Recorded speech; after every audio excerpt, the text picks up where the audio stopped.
Hi, ka-coffee. Magandang araw po sa inyo. Good morning, good morning, good morning, good morning sa mga ka-coffee natin. Nasaan man po kayong panig ng mundo. Magandang araw po sa inyo. Oy, grabe ha. Pagising ko, as in kagigising lang natin eh. Late tayo nagising eh. Ayan na, pinagra-resign na po ni Pangulong Bongbong Marcos lahat ng cabinet officials, lahat ng miyembro ng gabinete, ibig sabihin secretary at yung secretary level positions. Mag-resign kayo lahat dyan. Courtesy resignation. Napupuno ang presidente, sa totoo lang. Punong-puno na ang presidente. Ito maganda sa presidente eh. Hindi niya pinagtatakpan na may pagkukulang ang gobyerno. Diba? Sino presidente ang kayang umamin na naging mahina kami sa ganitong aspeto? Nagkaroon kami ng pagkukulang sa pagbibigay ng serbisyo. Pero hindi pa huli ang lahat ha. May 3 years pa. Now, reset. I-reset natin. I-check natin yung mga cabinet officials na nagtrabaho ng maayos, yung mga mabagal magtrabaho dahil may ginagawa din naman kahit papano. Yung iba mabagal lang talaga. Yung nagpakasasa sa pwesto, yung iba may mga aligasyon ng korupsyon. And then, hugutin natin yan. Yung mga palpak. Hugutin natin yung mga hindi nakatutulong. Hugutin natin yung mabagal kumilos. Punong-puno ng presidente. Ayaw na ng presidente ng mabagal. Hindi niya kayang gawin yan na mag-isa siya. He can only do so much. Alter ego niya itong mga cabinet secretaries. And damay-damay na yan. Halimbawa, Presidential Communications Office. Secretary, di ba? Secretary J. Ruiz. Napakaraming agencies na under niyan. Nandiyan ang PTB, PIA, PNA. Halo-halo na.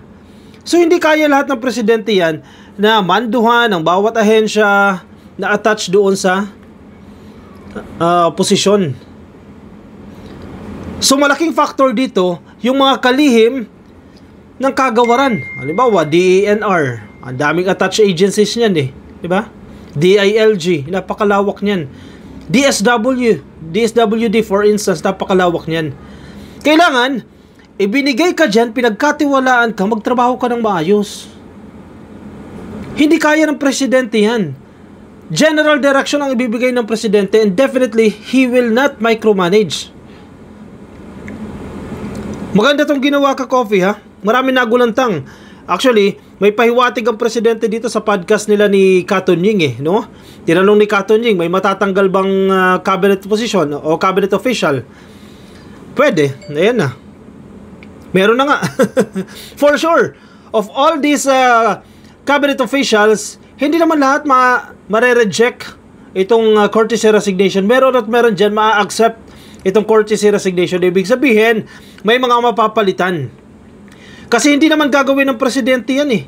Kung walang mga sumasabit, walang pumapalpak. At base sa pag-aaral, itong desisyon na to ni PBBM, may batayan ito, may pag-aaral ito na ang taong bayan napuno na sa mabagal na serbisyo ng gobyerno. Inaamin na ng presidente yan. Sino-sino itong mga to? Marami na pong nagpasa ng kanilang courtesy resignation. In fairness ha, hindi mga kapit sa posisyon ha, mga nagsipasa na po. Halimbawa si Tourism Secretary Cristina Frasco says she is ready to submit her courtesy resignation, adding, "It's a privilege to serve," and I quote her, "I, myself, am ready to present the courtesy resignation, knowing that the transformation we have given to the tourism industry is one that has employed millions of Filipinos and contributed a lot to our nation," she told One News Morning Matters. In fairness kay Frasco, okay din naman, hindi naman naging tamad si Frasco. No, in fairness, may magandang performance din naman dyan. Marami na rin po nagpasa. Si Executive Secretary Lucas Bersamin. Isa-isahin natin ka-coffee kasi nakamonitor tayo itong umaga. No? Ito po yung courtesy resignation ni Lucas Bersamin. Siya po yung Executive Secretary. Little President po ito ha. "I hereby respectfully tender my courtesy resignation as Executive Secretary, Office of the President. Upon your acceptance, the undersigned will immediately begin the process of turning over in an orderly manner all the matters pending in my office. It has been an honor to be a member of your cabinet, Mr. President. I will continue to serve the people alongside you towards the bagong Pilipinas." Ganyan dapat. Kanina may mga nakita din akong post ka-coffee na tawag dyan, na magpapasa, nag-show ng intent na magpapasa na sila ng kanilang courtesy resignation this morning. For instance, ang DSWD, si Ralph Recto, nagsabi na rin po siya, magpapasa na siya ng kanyang cabinet secretary ng kanyang resignation. Ito, sa balita naman ito ng Inquirer, ito yung datos, no? President Marcos has called for the courtesy resignation of all cabinet secretaries to recalibrate his administration following the results of the midterm election. At ang sinasabi ng presidente, this is not business as usual. Yun yung term na yun, no? This is not business as usual. Tapos na sa pagiging complacent. Tama na, di ba? Huwag na tayo maging kampante. Magtrabaho na tayo. Hindi na to business as usual. Hindi mo na pwedeng idahilan na nasa transition phase tayo dahil nakaka 3 years na. In fact, nasa assessment na nga eh. Midterm assessment na nga eh. Hindi na business as usual. Kilos, mabilis. In fairness kung ako, ang pinakapanghihinayangin ko na tatanggalin sa pwesto, if ever si Vince Dizon ng DOTR. Kasi nakikita ko siya namomonitor ko siya Masipag yung mama, ang bilis kumilos sa Department of Transportation. Ang isang araw lang, nag-iikot sa mga busway dahil pinagana na yung mga elevator. At mabilis talaga kumilos si DOTR. Kung i-accept yung kanyang resignation, yan siguro ang isa sa pinanghihinayangan ko. Pero I don't think na i-accept ng presidente yan. For sure, mareretain yan si Vince Dizon. The people have spoken and they expect results, not politics, not excuses. We hear them. Nabibisaya naman tayo. We hear them and we will act. Sabi po ng presidente sa kanyang podcast. Yan dapat. People-centered governance. Nakikinig ang presidente sa hinaing ng taong bayan. Para saan pa ba ang pamumuno na to? Para sa taong bayan. Nakikinig siya dyan. Diba? Hindi nakikinig sa sabi-sabi. Hindi nakikinig sa isang survey na manipulated naman. Sa taong bayan. Very good ito. Itong sinasabi ni PBBM. Meron ako nabasa kanina. Pinost ito, actually shinare ito ni Sir Yayam Dizon. Kasama natin dyan sa Salamat PBBM Podcast. Maganda pala yung outcome nun Salamat PBBM Podcast, kasama si Palerista at si Yayam Dizon every Wednesday, 6 PM hanggang 7:30 po yan ng gabi. Tuwing Miyerkules po yan, Basahin natin ka-coffee itong shinare ni Sir Yayam Dizon, ang page na ito ay Situation Report. The Situation Report. Sige. The Purge. Diba? Alam niyo yung pelikulang The Purge? Mga pinagtutukhang, pinagtsutugi. Kung sino ang gusto mong tsugiin, The Purge. BBM orders mass resignation of all cabinet members. Ang tanong, sino ang laglag? Ito nga ang malaking tanong ngayon. Ngayong araw, ka-coffee, mainit-init ito ngayong araw na to kasi hihintayin natin kaninong resignation ang tinanggap, kaninong resignation ang hindi. Pero sa tingin ko niyan, ipoproseso pa yan. Hindi yan ngayong araw, malalaman natin ang resulta. Ipoproseso pa po yan. Kasi kumbaga, a group of people will review itong mga accomplishments nito mga tao na to. Kasi hindi naman basta-basta yan O gusto kitang tanggalin, tatanggalin kita. Hindi naman ganyan ang presidente. Diba? I-check. Ano yung nagawa mo? Ano yung hindi mo nagawa? Ano yung nagawa mo ng mabilis? Ano yung hindi mo nagawa ng mabilis? Diba? And then let's assess. Baka tutulong ka pa ba? Pabigat ka na ba sa gobyerno? Diba? Dapat ka na bang tanggalin? Dapat ka nang palitan dahil mas may magaling sa'yo?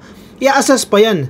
Diba? Hindi lang natin alam kung sino yung magsusuri doon sa mga credentials nito mga cabinet officials, President Ferdinand Marcos Jr. has asked all cabinet secretaries to submit their courtesy resignations, signaling a sweeping reset of his administration following the outcome of the 2025 midterm elections. Malaking factor ang eleksyon, ka-coffee. Hindi mo pwedeng i-disregard na, ito na naman wala namang kinalaman sa politika ito.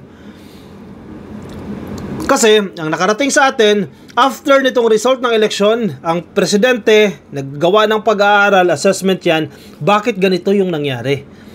At ito, nagising sila sa katotohanan. Ito yung katotohanan. Yung taong bayan, sinasabi mismo ng presidente sa kanyang podcast, pagod na.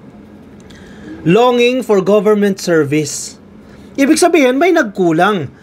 Hindi naman nagtuturo ang presidente dyan, inamin niya may pagkukulang kami. At hindi lang siya ang may pagkukulang dyan. Yung mga cabinet officials na supposedly sila yung nagtatrabaho ng paspas-karipas dyan, may pagkukulang din. Now, the term, ang sinasabi dito sa situation report, reset. Diba? Reset. Restart. So mukhang ganyan ang mangyayari. O meron pang 3 years, hindi pa huli ang lahat. I-restart natin. Mag-reset tayo. Diba? Start over again. Hindi pa huli ang lahat. Yun yung term dito reset. Dahil ito yung naging resulta ng ating pag-aaral. Ang taong bayan nangangailangan ng mabilis na serbisyo. Now, let us reset. Mag-realign tayo. Ano yung mga programa na hindi nagbo-work? Ano yung mga programa na kinakailangan paspasan ang implementasyon? Why it matters? Sabi dito sa situation report, the bold move described by Marcos as not business as usual is meant to realign government with the people's expectations. Diba? Gandang term yan, no? Realign government with the people's expectation. Ang ine-expect ng taong bayan, murang pagkain.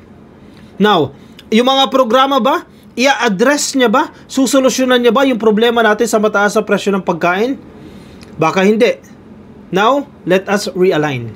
In fairness, sa Department of Agriculture, kay Secretary Kiko, mabilis-bilis naman siya dyan. Diba? Mag-realign tayo. In fairness, magandang development, yung 20 pesos per kilo na bigas, good news yan. Kasi maraming expectation ng tao. Sa mga simpleng bagay, marami silang expectation. Pakiramdam ko, base doon sa pag-aaral na ginawa ng tanggapan ng presidente, mukhang hindi namin meet yung expectation ng tao. Hindi naman mataas ang expectation ng tao, simple lang may pagkukulang. And set a more aggressive performance-based tone for the second half of his term. Ito, magandang term din ito Performance-based tone. Ibig sabihin, mag-deliver ka. Dapat nagpe-perform ka. Hindi dahil very close ka sa presidente, hindi ka matatanggal sa pwesto. Hindi dahil classmate ka ng presidente, hindi dahil kababata ka ng presidente, hindi ka matatanggal sa pwesto. Ang pagbabatayan ay ang performance mo. Tama na, tapos na. 3 years na yan Now, let's work together. Tingnan natin ang performance ninyo. Kumbaga, ano na ito sabi pa nga ni 31 Million Movement on a borrowed time ang ating presidente. Kinakailangan nating kumilos ng mabilis. The people have spoken and they expect results, not politics, not excuses. We hear them and we will act, sabi po ni Marcos. Nothing personal. Sinasabi din dito, nothing personal. Walang personalan dito ka-coffee trabaho lang. Definitely may masasaktan. Ang masaklap kasi sa kultura ng Pilipino, halimbawa natanggal ka sa pwesto, gagawin mo, ibabash mo yung tumanggal sa'yo. Kahit may pinagsamahan kayo. Exhibit A, Trixie Angeles. Exhibit B, Vic Rodriguez. Sino pa yan? Mga nabigyan ng posisyon. Nung natanggal na, binash ng binash ang gobyerno. Kultura ng mga Pilipino yan Hindi lang naman sila yan Maraming Pilipino ganyan ang style. Malamang sa malamang mangyayari yan. Itong mga cabinet officials na natatanggalin ng presidente, lilihis ng landas yan. And alam ng presidente yan at expected na natin yan, lilihis yan, maninira ng maninira yan kung ano-ano ang sasabihin niya sa gobyerno, kung ano-ano ang sasabihin niya kay PBBM. Pero sabi ng presidente dito at sabi ng mga analysis, nothing personal. You have to understand that, nothing personal. Ito ay usapan ng kapakanan ng bansa, ang magiging future ng Pilipinas. Tama na, nothing personal. Marcos stressed that the purge is not personal but performance-driven. Kung nagtrabaho ka ng maayos, bakit ka tatanggalin? Di ba? Those who have delivered and continue to deliver will be recognized, but we cannot afford to be complacent. Huwag na tayo maging kampante. Hindi na dapat tayo nagiging kampante. That's the exact term. Galit ang presidente dito. Pakiramdam ko, hindi mangyayari. Hindi tayo hahantong sa ganitong sitwasyon kung hindi napuno ang presidente. Punong-puno na ang presidente dyan. Mabait kasi ang presidente sa totoo lang. To the point na nami-misinterpret ng ibang cabinet officials na, chillax-chillax lang tayo kasi ang presidente mabait naman Inaabuso nyo State of play. All secretaries were asked to tender resignations to allow the president to re-evaluate their performance. Government services will remain uninterrupted during the transition. Marcos emphasized meritocracy, urgency, and realignment as the administration shifts to a results-first mindset. Tama rin naman. Don't worry, hindi ibig sabihin na hihinto ang gobyerno dahil nagsipag-resign po itong mga cabinet officials. Ito po ay courtesy resignation. Nasa presidente po yan kung i-accept niya ito or i-reject niya. Once it was accepted, definitely mag-change yan, magkakaroon po ng transition phase. Ililipat po yan sa papalit sa kanya or sa officer in charge na sasalupan samantala ng kanyang function pending the appointment of his replacement, no, or her replacement.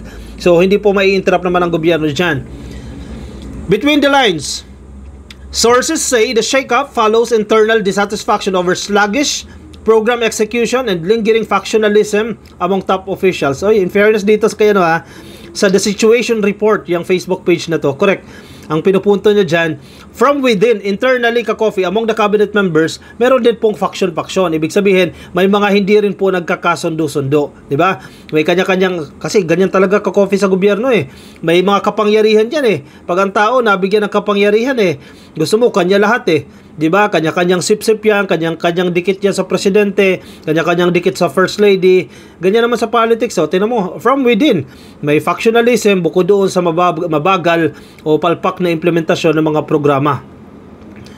Analysts believe this is also Marcos's way of consolidating control post-election. Correct.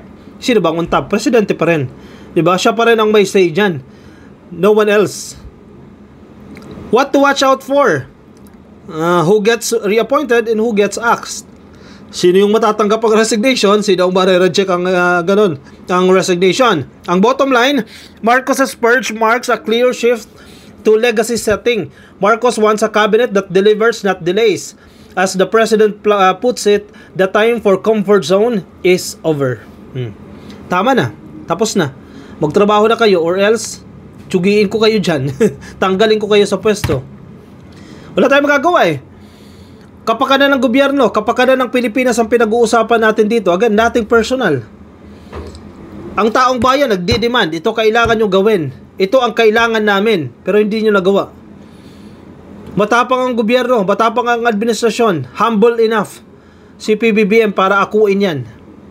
May pagkukulang kami, pero gagawin namin ang nararapat para muling mapaganda ang Pilipinas. Di ba?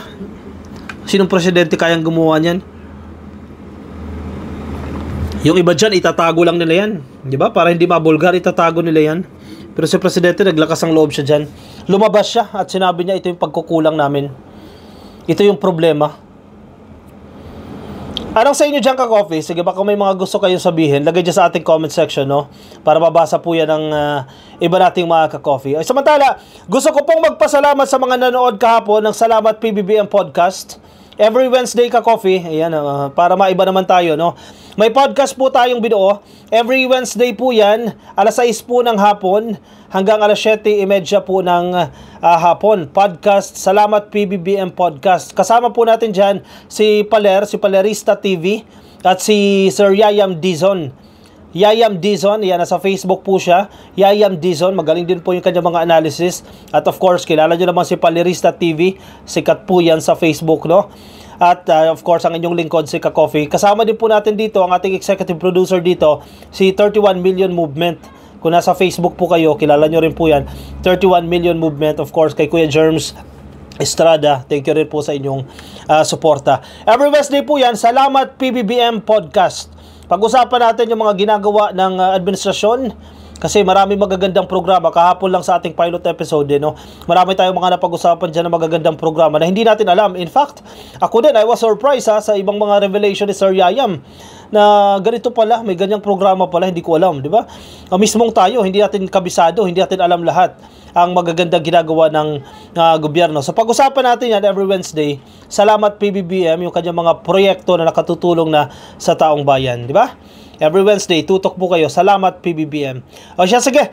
Baka may mga komento, opinion, reaksyon, lagay dyan sa comment box para mabasa ng mga ka-coffee natin yan. Mga nasa Facebook, pasuyin na lang ka-coffee please.